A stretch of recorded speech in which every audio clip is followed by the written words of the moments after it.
নমস্কার বন্ধুরা, রুমাস blog cooking চ্যানেলে সবাইকে স্বাগত। আজকে আমি আলু দিয়ে খাসির মাংস ঝোল তৈরি করব। সেই রেসিপিটা আপনাদের সঙ্গে শেয়ার করব। ভিডিওটা প্রথম থেকে শেষ অবধি দেখার জন্য অনুরোধ রইল। এবার চলুন দেখে নেওয়া যাক আলু দিয়ে খাসির মাংসের ঝোল কীভাবে তৈরি করে নিই। এখানে মাংসটা আমি ভালো করে ধুয়ে পরিষ্কার করে নিয়েছি। মাংসটার প্রথমে আমি প্রেসার কুকারে একটু সেদ্ধ করে নেব। তার জন্য আমি মাংসটাকে প্রেসার কুকারের মধ্যে প্রথমে দিয়ে দিলাম।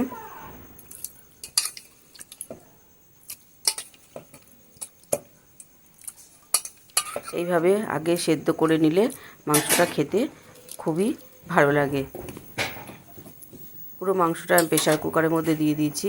এবারে দুটো গোটা রসুন আমি মাংসের মধ্যে দিয়ে দিলাম। দুটো গোটা রসুন মাংসের মধ্যে দিয়ে দিলাম।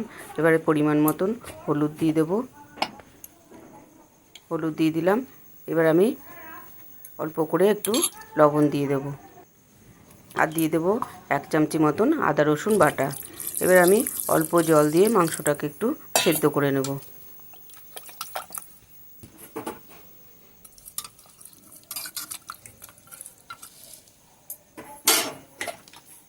মাংসটা সেদ্ধ করতে বসিয়ে দিয়েছি। এবার আমি কড়াইতে সর্ষের তেল দিয়ে দিয়েছি। রান্নাটা আমি সর্ষের তেলেই করব।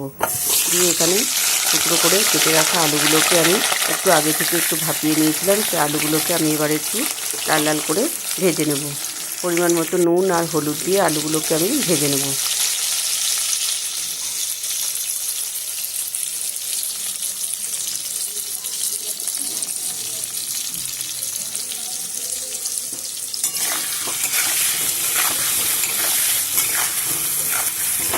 আলুগুলো একটু লাল লাল করে ভেজে নেওয়া হয়ে গেছে। এবারে আলুগুলোকে তুলে আমি অন্য একটা প্লেটের মধ্যে রেখে দেবো।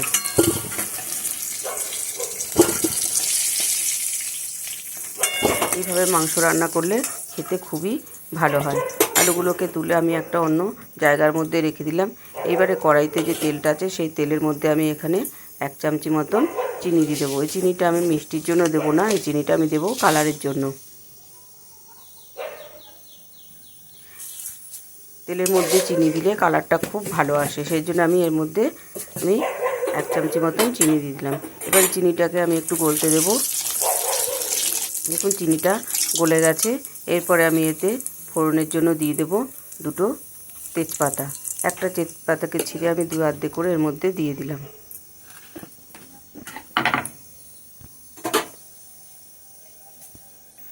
তেজপাতার থেকে সুন্দর গন্ধ বেরোলে এরপর আমি কুচিয়ে রাখা পেঁয়াজ, আমি এখানে 3টে মিডিয়াম সাইজের পেঁয়াজকে কুচিয়ে নিয়েছি, সেই পেঁয়াজটাকে আমি এর মধ্যে দিয়ে দেবো।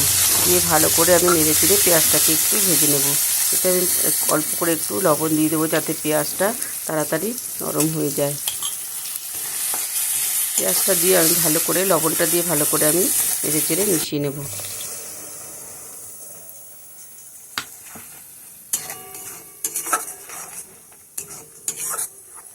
এরপর আমি বেটে রাখা টমেটোটা আমি এর মধ্যে দিয়ে দিলাম। আমি একটা টমেটোকে মিহি পেস্ট করে আমি এর মধ্যে দিয়ে দিলাম। আমি এতে ধনে গুঁড়ো জিরে গুঁড়ো এর মধ্যে দিয়ে দিয়েছি।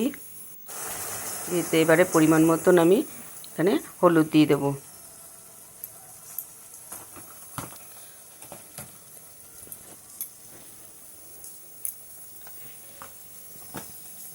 আমি এখানে 1 চামচি মতন জিরে গুঁড়ো দিলাম আর 2 চামচি মতন আমি এখানে ধনে গুঁড়ো ব্যবহার করব।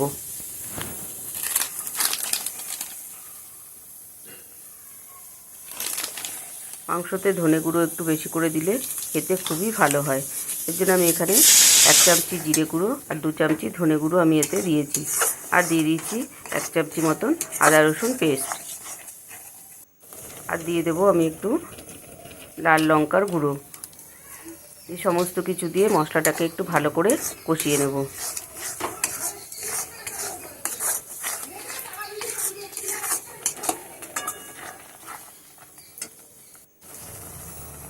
আর দিয়ে দিলাম স্বাদ মতন লবণ। লবণটা দিয়েও ভালো করে মশলার সাথে মিশিয়ে নেব। এইভাবে খাসির মাংস রান্না করলে খেতে খুবই ভালো হয়। অনুষ্ঠান বাড়িতে এরকম খাসির মাংস আগে থেকে সেদ্ধ করে রাখা হয়, দিয়ে তারপরে এরকম করে রান্না করা হয়। আমি এতে দিয়ে দিলাম পরিমাণ মতন, স্বাদ মতন একটু গোলমরিচ গুঁড়ো। মাংসতে গোলমরিচ গুঁড়ো দিলে এর টেস্টটা দ্বিগুণ বেড়ে যায়। দেখুন মশলাটা অনেকটা কষানো হয়ে গেছে, মাংসটাও অনেকটা সেদ্ধ হয়ে গেছে, হাফ সেদ্ধ হয়েছে, আমি পুরো সেদ্ধ করিনি, হাফ সেদ্ধ করেছি। এবারে আমি এই মাংসটাকে তুলে আমি এই মশলার মধ্যে দেব। আমি জলটা এখন এতে ব্যবহার করব না, আগে ভালো করে মাংসটাকে আমি মশলা দিয়ে কষিয়ে নেব।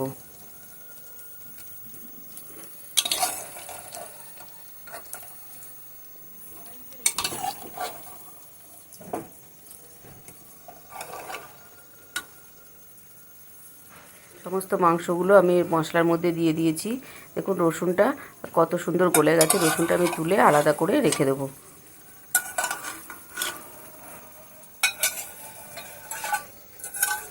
যে জলটা ছিল মাংস সেদ্ধ করার, সেই জলটা দিয়ে আমি এবারে মাংসটাকে কষিয়ে নেব।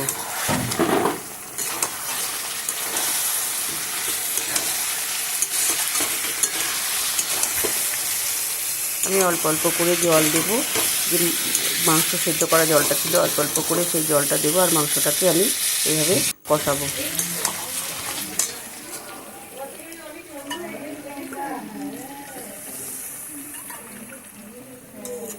এইভাবে একবার মাংস রান্না করে দেখবেন, এতে খুবই সুস্বাদু হয়।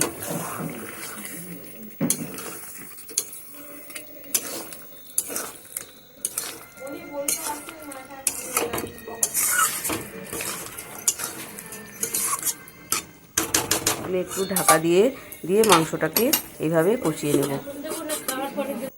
এবারে মাংসটার মধ্যে আমি যে ভেজে রাখা আলুগুলো ছিল সেই আলুটাও আমি এর মধ্যে দিয়ে দেবো।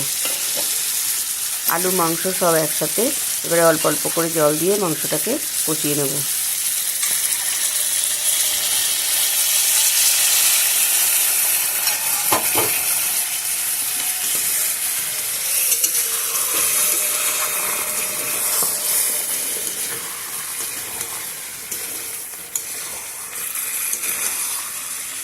বন্ধুরা, এই ভিডিওটি যদি ভালো লাগে লাইক করবেন, শেয়ার করবেন, কমেন্ট করবেন, আর প্লিজ চ্যানেলটাকে সাবস্ক্রাইব করবেন। দেখুন মাংসটা কষাতে কষাতে অনেকটাই সেদ্ধ হয়ে গেছে।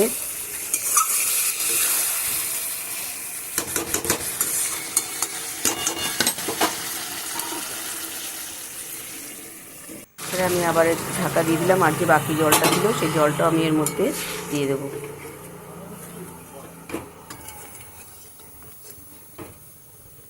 জলটা দিয়ে ভালো করে কষিয়ে আমি আবার একটু প্রেসারের মধ্যে মাংসটাকে ঢেলে দেব আর একটু সেদ্ধ হওয়ার জন্য।